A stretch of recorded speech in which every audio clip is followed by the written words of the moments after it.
When working with a chi-squared test of independence, the way you can tell that that's the procedure you should use is by carefully reading the question or the situation. And so this situation here was explained a little bit more in the notes, but I simplified it just so we have plenty of space. And so we have data here from a survey of people, and they were asked, are you a member of a union or not, and what type of car do you own? And we're wondering, is there evidence that the type of car owned is related to the union membership? So in other words, if you're a union member, are you more likely to own a domestic car or vice versa? And so anytime you're trying to decide if two things like this are related to each other or independent of each other or dependent on each other, you're looking at a chi-squared test of independence. And so H naught for that type of test is always, always, always assuming that the variables are not related or independent. In other words, here, we're assuming car ownership, in other words, type of car owned, is independent of union membership. And HA is that they are dependent. In other words, related. And so with this type of test, we're still using the same chi-squared test statistic. We still need to have expected frequencies. So what we have here are observed frequencies. The expected frequencies for this, though, require a little bit more calculation. So expected frequencies in general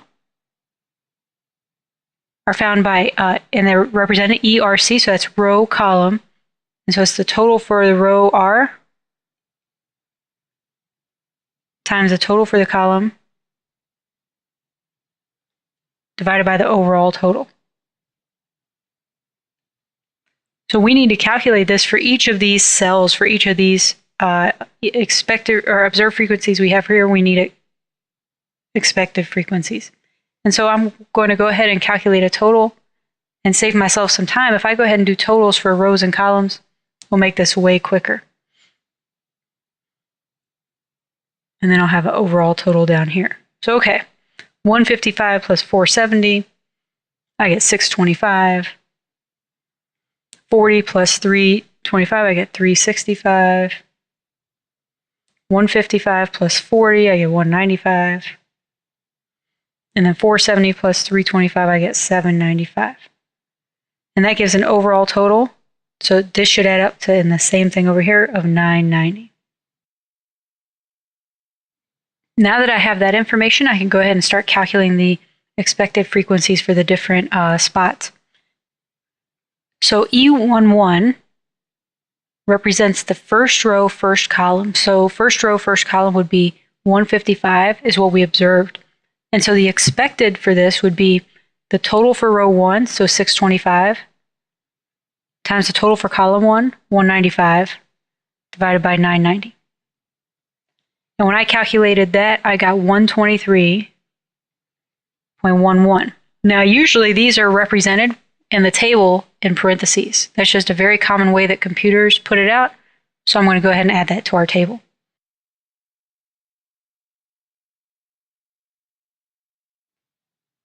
The next entry I'm going to do is E1, comma 2. So that's first row, second column. So that would be the total for row 1, 625,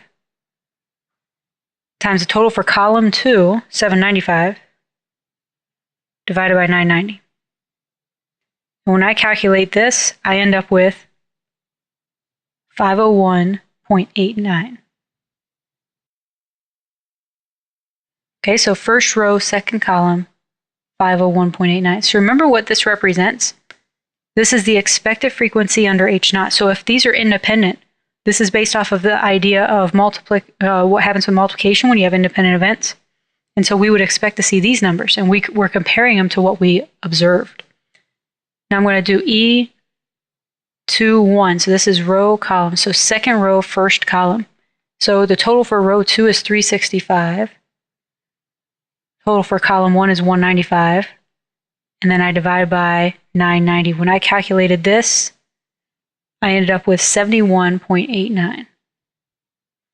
And so this is 71.89. So again, the difference between these will determine how large that test statistic is. And just like before, we'll compare it to a right-tailed test statistic or a right-tailed critical value from the table.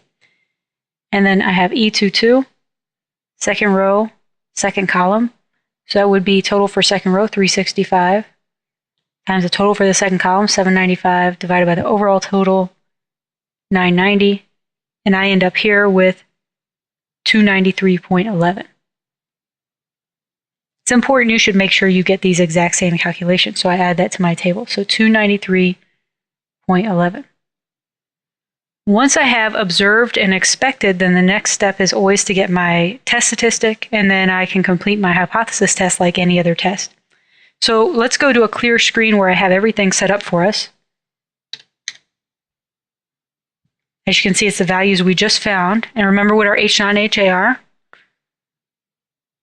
We can write them maybe a little shorter this time. So type of car owned. And this is equivalent to what I had before. Is not related to the union membership. In other words, independent, same thing. And then type of car owned is related to union membership. So again, we assume independence, and that's what these expected frequencies represent. So my chi-square test statistic is still the same thing. It's still observed minus expected, over expected. So in this particular case, it would be 155. I'm looking at that first cell, minus 123.11 squared over 123.11. Plus, and now I'm going to the right, we have observed 470, but we expected 501.89. So I square that difference, see how much it contributes, and then I weight it by what we expected. And I continue this process till I have my whole test statistic.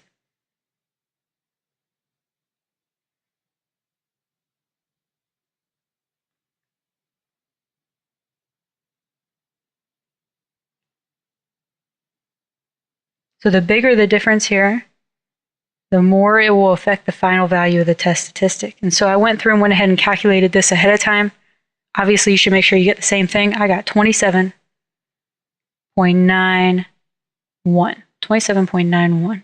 So the question is this large enough to make me question H0? Is there such a difference here between what I expected to make me think these two variables are related in some way? Well, to know that, I need to go ahead and get a rejection region. And I also need degrees of freedom. So I know that I'm going to do a chi-square test. And just like goodness of fit and test of independence is right-tailed. And so we have a 0.05 as our alpha. And then for degrees of freedom, it's the number of rows minus 1. So that's 2 minus 1 times the number of columns minus 1. 2 minus 1. This is 1 times 1, which is just 1 degree of freedom. When I look on the table, 1 degree of freedom, area of 0.05 to the right, I get a cutoff of 3.8415. Definitely chi-squared test statistic is bigger than this, right? And so I can finally say, since 27.91 is bigger than 3.8415, in other words, you could also draw with picture. We're way out here.